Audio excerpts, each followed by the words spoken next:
여러분, 세계적인 가수들이 한국에 오면 유독 속도가 느려집니다.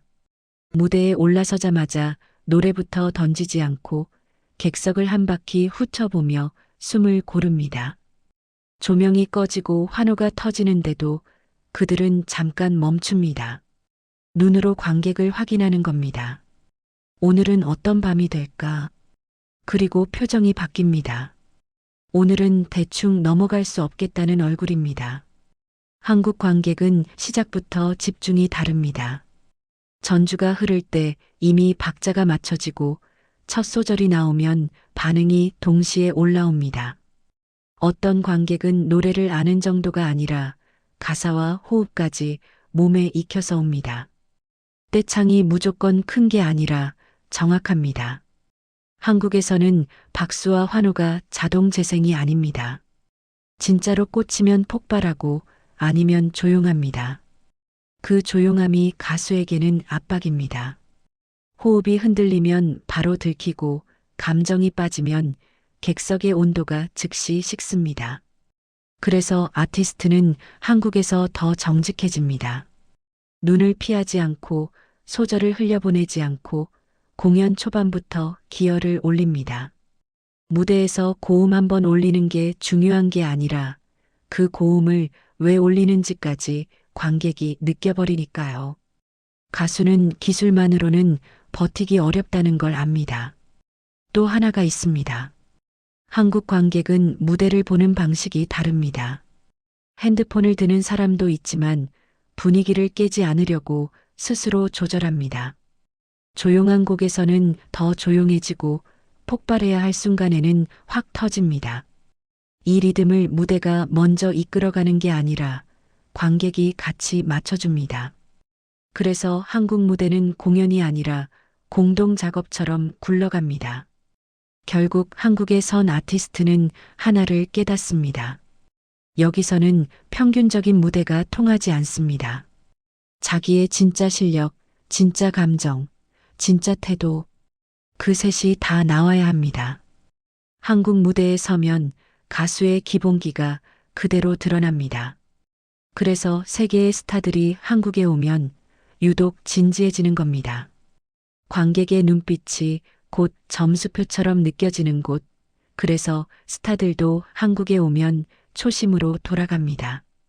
한국 공연장에서 특히 강한 건 침묵의 밀도입니다.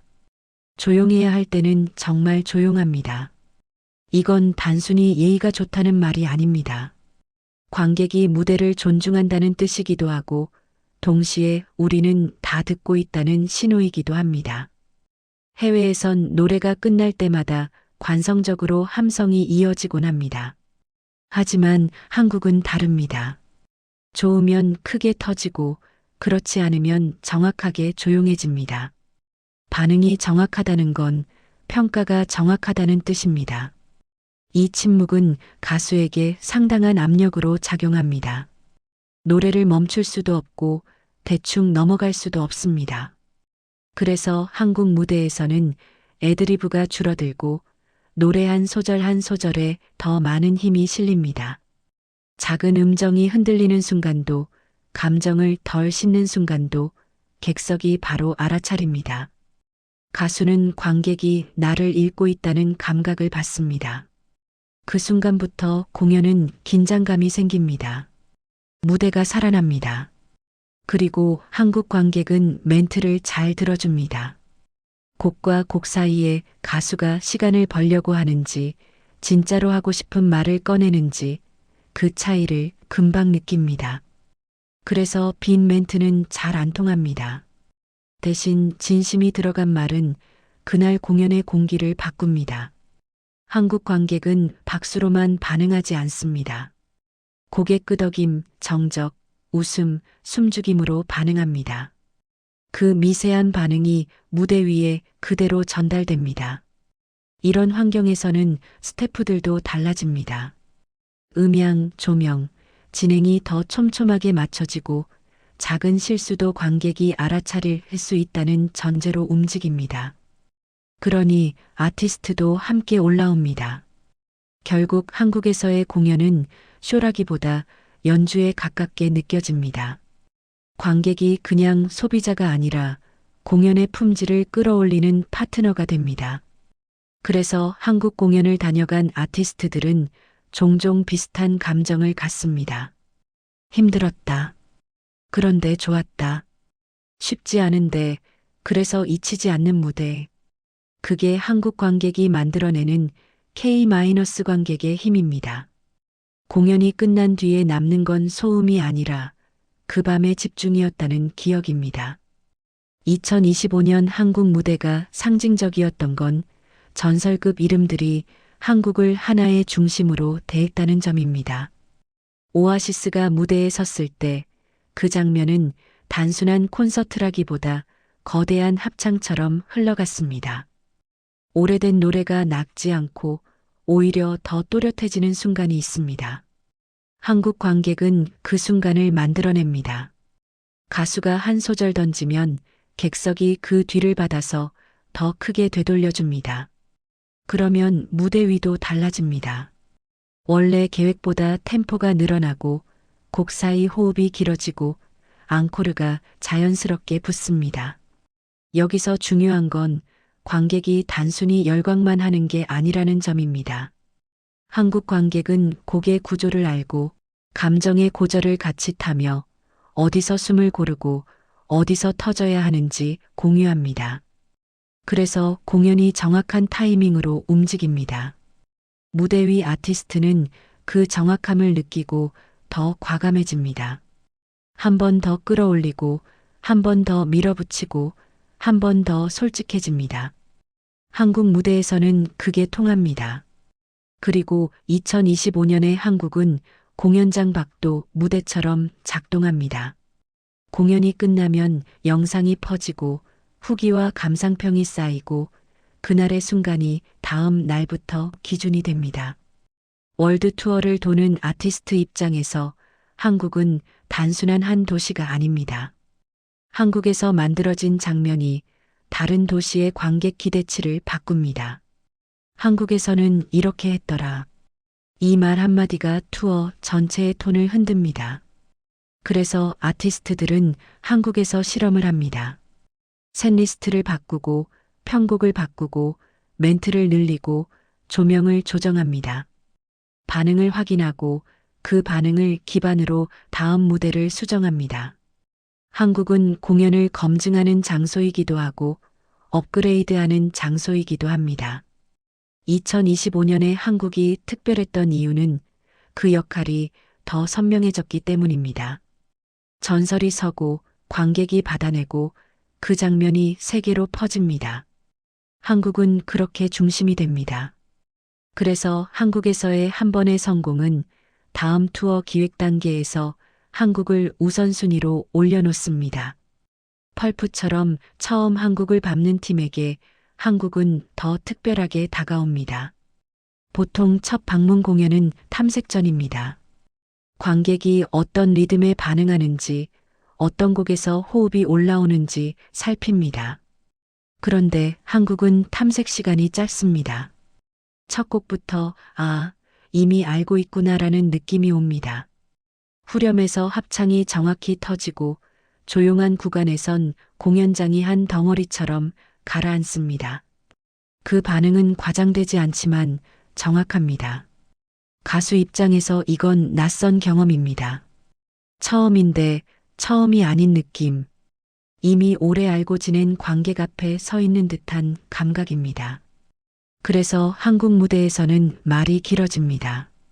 곡과 곡 사이, 원래라면 한두 마디로 끝낼 멘트를 길게 이어갑니다. 노래를 만들던 당시의 이야기, 지금 느끼는 감정, 이 무대를 어떻게 기억하고 싶은지까지 자연스럽게 흘러나옵니다. 한국 관객은 그 이야기를 끝까지 들어줍니다. 반응은 크지만 태도는 진지합니다.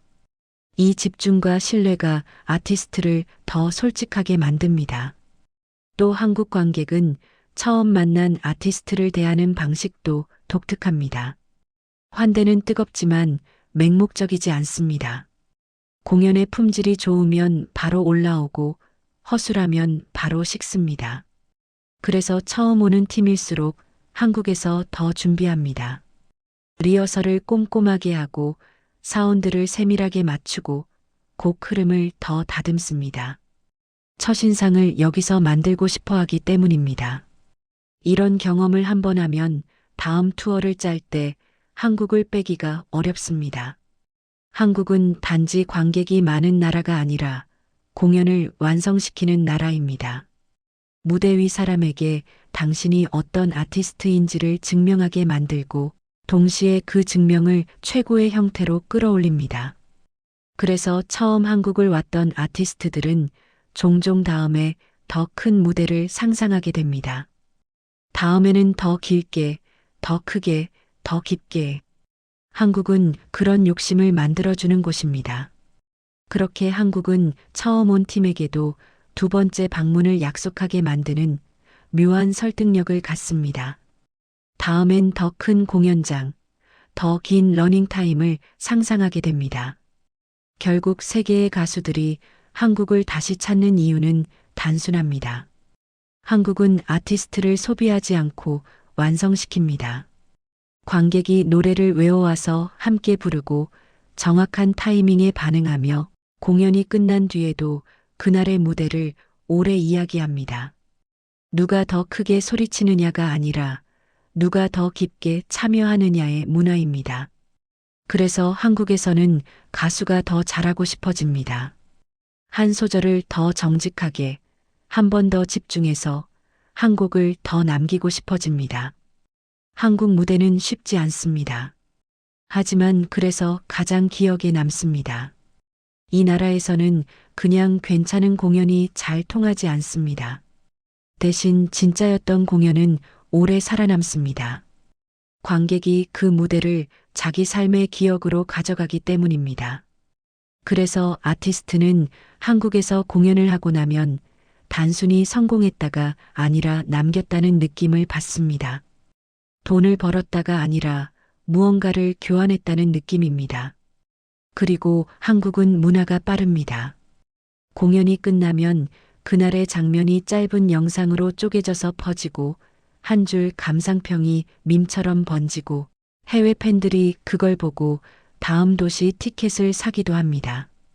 한국 관객이 만든 순간이 곧 글로벌 홍보물이 됩니다. 아티스트 입장에서는 한국이 확산의 엔진이기도 합니다. 하지만 본질은 여전히 같습니다. 한국 관객은 아티스트에게 진짜를 요구합니다. 기술만으로 버티기 어렵고 브랜드만으로 통하기 어렵습니다. 그 대신 진짜를 보여주면 한국은 그 진짜를 최대치로 키워줍니다. 그래서 세계의 스타들이 한국을 사랑한다는 건 결국 한국 관객이 그들의 음악을 한 단계 더 끌어올려 준다는 뜻입니다. 그래서 그들은 돌아옵니다. 다시, 그리고 또다시. 한국 관객은 그 욕심을 비웃지 않고 오히려 더 큰 반응으로 밀어줍니다. 그게 선순환입니다. 그리고 그 반복이 쌓일수록 한국은 더 이상 방문지가 아니라 목표지가 됩니다. 아티스트가 스스로 찾아와 증명하고 싶어 하는 무대, 그게 지금의 한국입니다. 오늘 영상이 마음에 드셨다면 구독과 좋아요 부탁드립니다.